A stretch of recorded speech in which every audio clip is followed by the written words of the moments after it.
Your Worship, you were right in your letter to the local boards, which stated library hours are a local board decision.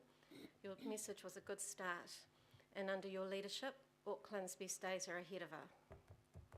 I'm going to pass over to Julia, who will briefly speak to the library hours decision as an example of a governing body decision impacting on local board services, plans and budgets. Ngā mihi. Thank you very much, Angela. Could I invite, if there are a number of other chairs that you wish to speak, if maybe I can invite them all to sit at the table at the same time. So we've got Julia Parfitt from our Hibiscus Coast and Bays. We've got Greg Presland from Waitakere Rangers, Paul from Waiheke Island. Peter. So, if I can welcome and Lydia. Julia I'll step back and Lydia.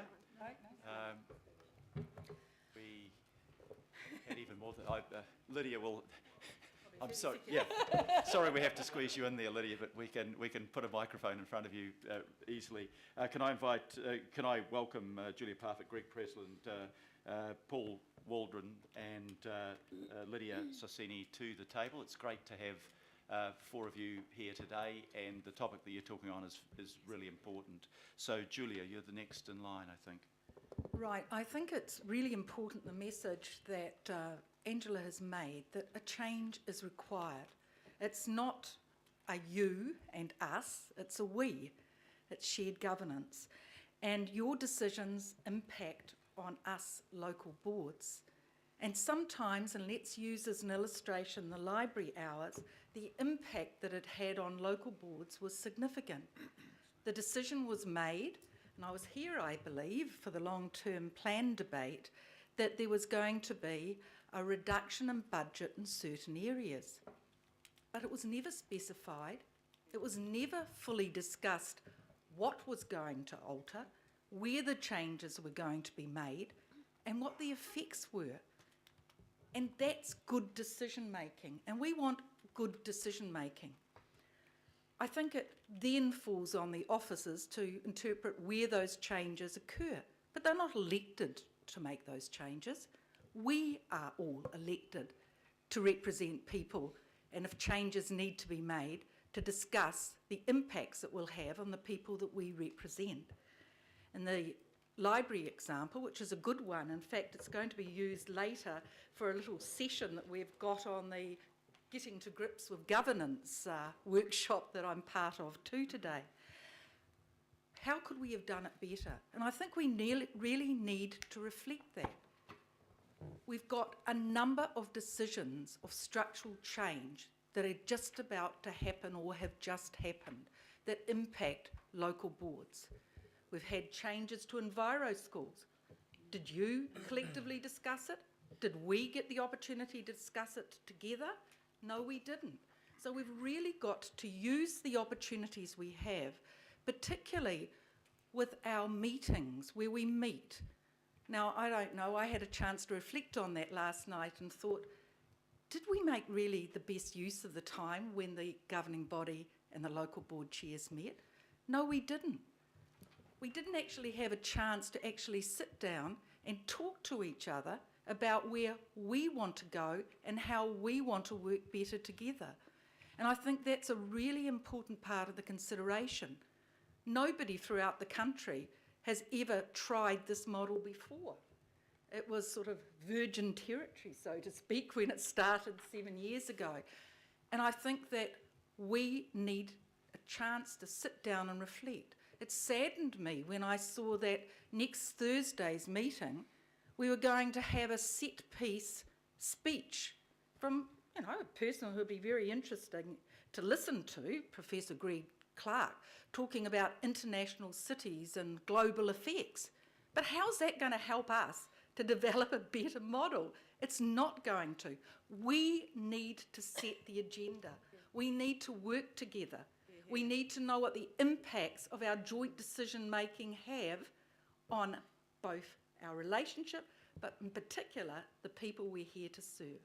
Thanks, Julia. Thank you very much, Julia. The next speaker is Lydia, is it, or Paul? Lydia. Thank you, Mr. Mayor and councillors. And my presentation is very quick. It's a reminder that our region is a very diverse region.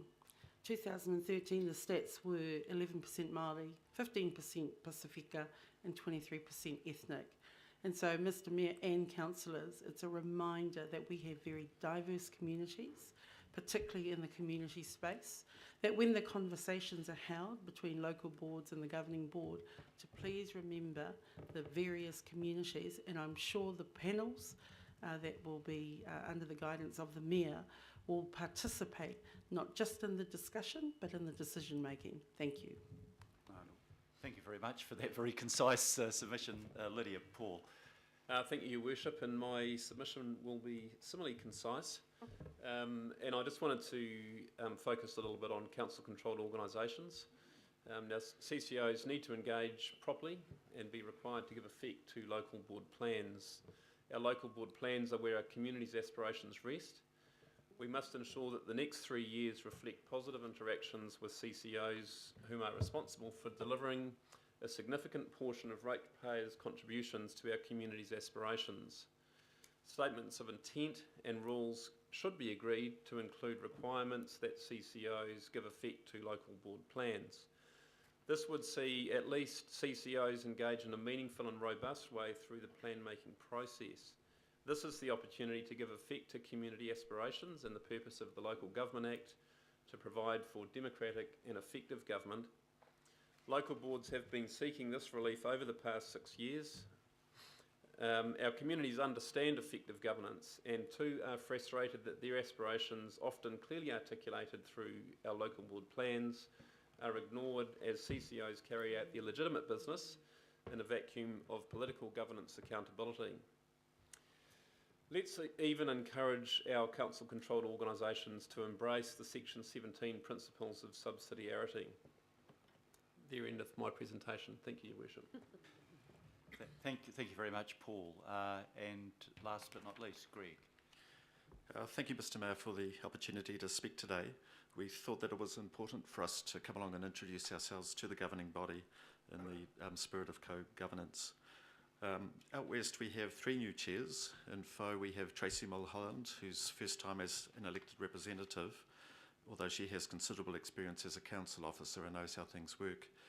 We have the appropriately named Shane Henderson, chair of the Henderson-Massey Local Board, and it's his second term and his first as chair, and he's one of the youngest chairs ever, and I think that's a very good development. And we have myself in Waitakere Rangers Local Board. It's my 3rd term on the local board, but my first as chair. And if I could just very quickly make comments about what we're looking forward to this term. The first term I found was utter chaos, as all of us tried to settle into this brand new organisation and work out how it would work. The second was very busy, and I'm sure that everyone is pleased that the unitary plan has now mostly been put to bed and we can get on with other things. But can I urge all of us that this is the term where we hope that co-governance and the development of that concept is one that's a primary feature. Thank you. Thank you very much to all of the chairs of the local board. I think your message is very clear, and I thank you for that. And I haven't moved the thank you motion formally yet. We're going to have the chance to ask questions. I'll just make the obvious point that I think you've referred to in your own submissions today, that we do have the first joint governing body local board chairs meeting next Thursday, the 17th of November. And to pick up Julia Parfitt's point, Greg Clark will be interesting, but we will want that also to be a working session to work through some of the key issues that you have set out.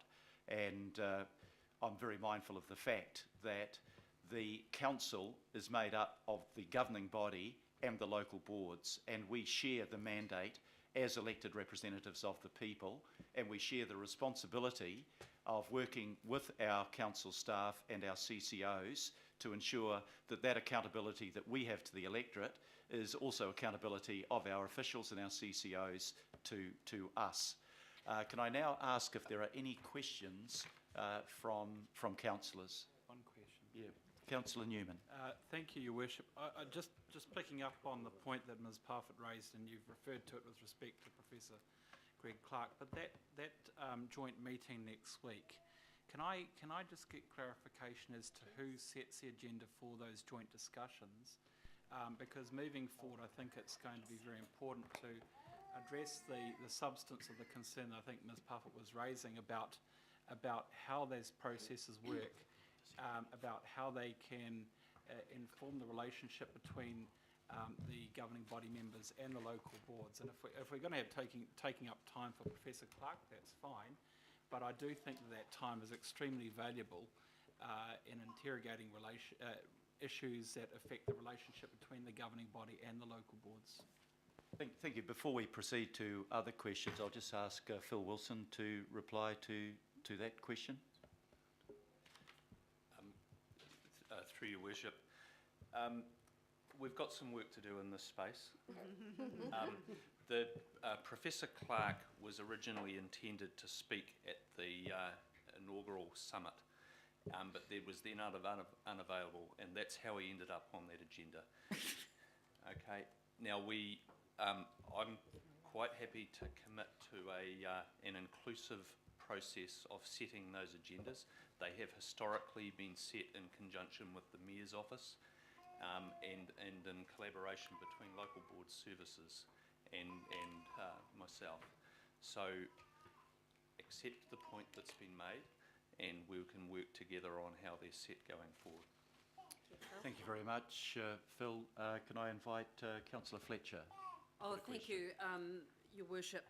Mine was on a similar vein, and that is that if there is insufficient time, with 2.5 hours, where we've got the majority of the local board chairs here today, and there is a commitment by members of the governing body and the local board chairs to try and improve the dialogue, could we make an executive decision today to actually schedule some time to come to grips with these issues, because I think that they are of the utmost importance in terms of the relationship moving forward.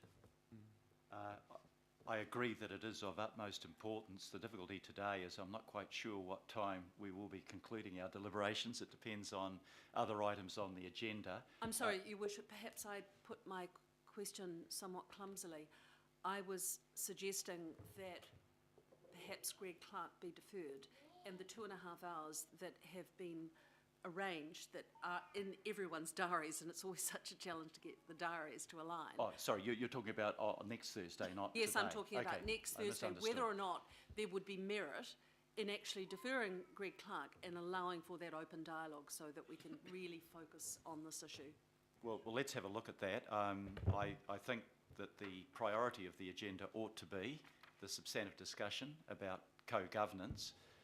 Since Greg Clark has come to New Zealand for the purpose of talking, maybe we can reschedule that agenda so that that is the second item on the agenda rather than the first. We'll just need to check out the logistics of that, but I accept the principle that this is what you want to do first and foremost, rather than a presentation, albeit a well-informed and an interesting one. So we might be able to reverse the order. Okay, thank you. Councillor Holz had a question.